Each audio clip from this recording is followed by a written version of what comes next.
Doctora, entonces una persona puede estar tomando una dosis media, una dosis alta de levotiroxina, puede estar regulando, digamos que esas mediciones de laboratorio de las hormonas y aún así puede seguir sintiéndose mal. La mayoría de la gente cree que el hipotiroidismo es una enfermedad terrible, que no tiene prácticamente un tratamiento que quite los síntomas. Pero entonces, ¿qué es lo que nosotros hacemos? Es que cuando a una persona se le diagnostica un hipotiroidismo, hay que buscarle la causa del hipotiroidismo. Y cuando tienen los anticuerpos antitiroideos elevados, entonces uno dice es un hipotiroidismo autoinmune. Y ahí es donde se necesita una mentalidad abierta y donde la persona tenga una responsabilidad sobre el paciente y diga, bueno, ¿y por qué tiene una enfermedad autoinmune? ¿Qué puede darle una enfermedad autoinmune a una persona que estaba sana? Primero, la alimentación que coma. La alimentación que coma, pues sí es un poco que se la come.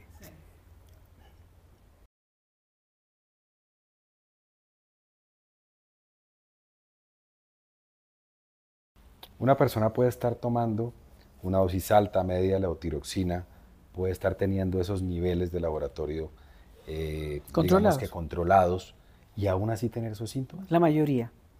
El problema es que la mayoría, cuando yo los recibo, yo tengo miles de pacientes que me dicen, no, dentro de las enfermedades que tú tienes, ¿qué tienes? Hipotiroidismo, hipertensión, y está en tratamiento, sí, estoy en tratamiento. ¿Y qué le pasa? Lo mismo que si no estuviera en tratamiento.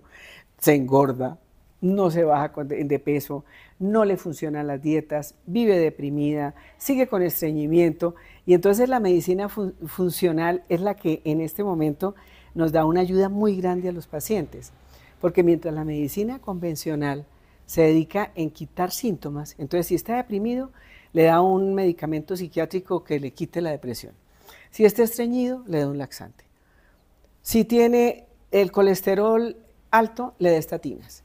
Entonces, cuando se da cuenta es un escopetazo de remedios para quitar síntomas. ¿Por qué lo tienen que hacer así? Porque el diagnóstico está mal hecho, porque no se sabe por qué tiene hipotiroidismo la persona. Entonces, si yo empiezo por descartar un hipotiroidismo autoinmune, porque es el más frecuente, un 95%. Pero una vez que lo diagnostico, entonces empiezo a buscarle la causa. La causa más frecuente del hipotiroidismo autoinmune es una permeabilidad intestinal. Y la causa de la permeabilidad intestinal en un porcentaje altísimo depende de que la persona consume demasiado gluten del trigo, la cebada, el centeno y lácteos de vaca, que cuando la persona recibe ese tipo de alimentos, la proteína de la leche, que es la caseína, es la que le hace el daño al revestimiento intestinal, le hace huecos, y al hacerle esos huecos, es como unos poros, se separan las uniones estrechas del intestino, la persona come y por esos huequitos se le filtran toxinas, se le filtran proteínas mal digeridas directamente a la sangre. Y en el intestino está el 85% del sistema inmune. Entonces, cuando a la persona le cae algo, que el sistema inmune, que es nuestro sistema de defensa, que está mirando qué hay extraño para atacarlo y defendernos, encuentra eso, pues lo empieza a atacar. Entonces, inflama el intestino, pero además, al atacar, a veces ataca la glándula. Entonces, ¿qué sucede cuando una persona tiene hipotiroidismo autoinmune y no se le trata la permeabilidad intestinal? Que con la dosis de levotiroxina no se mejora, porque la dosis, por un lado, la hormona le está dando un aporte a la tiroides, pero por otro lado, los anticuerpos están destruyendo la tiroides. Entonces, como que por un lado mete y por el otro lado saca. Entonces la persona dice, pero yo no me siento bien, y no se puede sentir bien porque la glándula se sigue destruyendo con los anticuerpos. Entonces, una vez que ya uno descarta una permeabilidad intestinal, entonces el tratamiento del hipotiroidismo va de la mano con el tratamiento de la permeabilidad intestinal. ¿Y cómo es ese tratamiento, doctora? Ahí primero hay que quitar lo que perfora el intestino. Hay que quitar los lácteos de vaca y hay que quitar el gluten. Pero hay que reparar, porque si ya están los roticos hechos, hay que repararlos. Entonces toca hacer, equilibrar la flora intestinal. La flora intestinal enseguida, cuando una persona tiene, de hecho, el hecho de tener una disbiosis, que es un desbalance de la flora intestinal, puede producir permeabilidad intestinal. Entonces hay que equilibrar la flora. ¿Cómo la equilibramos? Tiene que ver un programa de alimentación que tenga la particularidad de dar una carga de prebióticos, que es el alimento que reciben las bacterias para que se reproduzcan y empiecen a aumentar y el balance se vaya equilibrando, pero por otro lado, muchas veces toca dar probióticos, toca dar ya las bacterias vivas, y eso se da en los fermentados o se da en suplementos de probióticos, pero yo siempre empiezo con lo más natural y lo más económico, que son los fermentados, y es muy fácil de introducir dentro de un programa de alimentación. Pero es que el intestino permeable no solamente se produce por la comida, hay infecciones bacterianas como el SIBO, que es un aumento de las bacterias en el intestino delgado, o como el Helicobacter pylori, que es una bacteria que ataca la mucosa intestinal, que también produce permeabilidad intestinal. Entonces, si yo me digo, eso debe ser la leche, quitémosle la leche y el trigo, pero no le empiezo a investigar para poder decir, yo tengo una responsabilidad con esta persona y yo quiero que se sienta feliz, que disfrute de la vida, que se adelgace, que pueda tener ganas de hacer el amor, que vaya al baño todos los días, lo normal, lo que todo el mundo tiene derecho. Entonces tengo que seguir investigando. Y si tiene un helicobacter, hay que tratarle el helicobacter. Y ahí se necesitan los antibióticos, que aunque no nos gustan porque acaban con la flora intestinal, tiene que matar la bacteria. Pero un tratamiento para el Helicobacter pylori tiene que tener, por un lado, el antibiótico y por otro lado, los probióticos para ir compensando la destrucción masiva que se hace de la flora intestinal. Por otro lado, hay personas que han tenido en la juventud una infección por herpes, el herpes zóster, por ejemplo, la culebrilla, o han tenido mononucleosis infecciosa, que es una enfermedad viral que parece una gripa. De hecho, cuando yo estaba estudiando la llamada la enfermedad del beso, porque decían que en la universidad todo les daba como una gripa y entonces como se contagiaba el novio, era la del beso. No, no es el beso, es en la saliva. Pero la saliva puede ser que tú le pruebes la gaseosa a un compañero de universidad y te tomes un sorbito. Pero la saliva es que con el mismo pitillo tú estés comiendo, o de pronto como caen los virus cuando hay una conversación muy cercana. Cuando una persona tiene esa infección por virus, esos virus se quedan como encriptados y esos virus terminan dañando la glándula tiroides. Y existen los exámenes para saber si la persona tiene esos virus. Y si tiene esos virus, toca tratarlos, porque si no, sigue destruyéndose la glándula.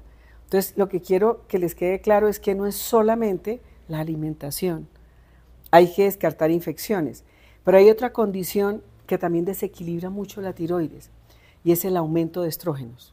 Entonces, muchas personas después, por ejemplo, de un parto, quedan hipotiroideas, o un desbalance de estrógenos en la menopausia. Yo, personalmente, no le doy hormonas de reemplazo a ningún paciente.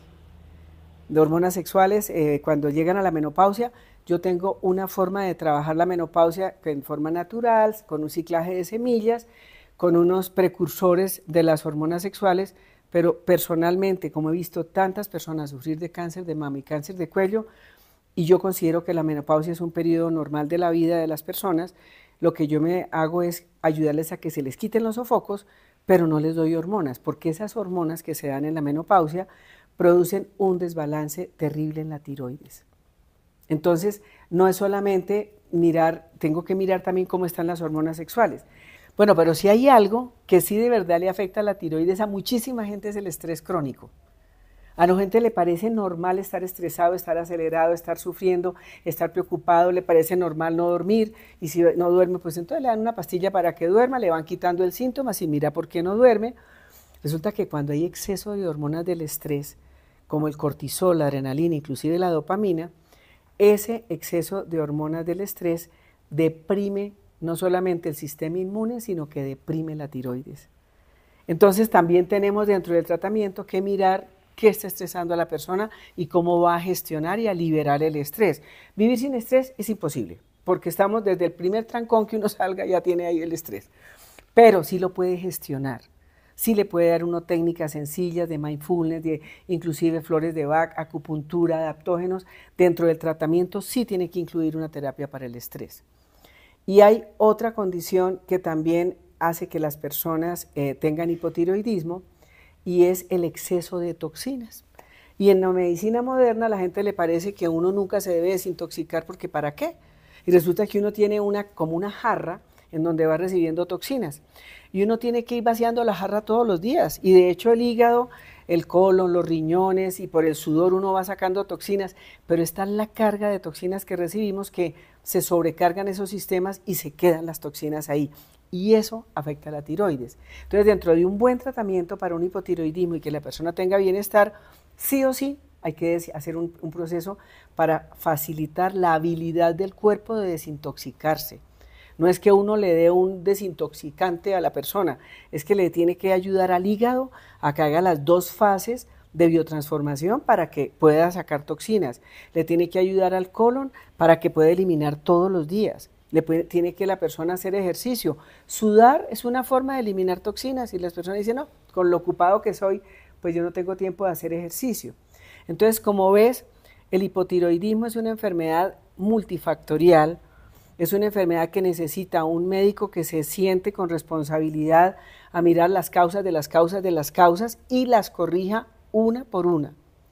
Y cuando uno empieza a corregir las causas, yo lo que he logrado es que las personas pueden reducir la dosis de hormona tiroidea. Desafortunadamente, cuando yo recibo los pacientes, ya llevan 10 años, 15 años tomando hormona tiroidea, quiere decir que llevan 15 años los anticuerpos de su sistema inmune atacando y atacando y destruyendo la glándula, y a veces les toca seguir tomando medicamento de por vida, pero la mayoría de las veces pueden reducir un poco la dosis. Ahora, hay otras personas, cuando yo las recibo y les miro y les mido los anticuerpos y los tienen altos, pero las hormonas tiroideas están normales, yo digo, qué bien, porque yo alcanzo a tratarle el problema autoinmune antes de que se le dañe la glándula. Y ahí sí se hace una endocrinología preventiva, porque se corrige la causa de lo que en unos años podría producir un hipotiroidismo. Entonces, como quiera que sea, el recibir un paciente y hacerle un buen diagnóstico y hacerle un buen estudio y mirar los marcadores que tienen que ver con el hipotiroidismo, es parte de una medicina, de una endocrinología funcional de altura, que es lo que todo el mundo se merece.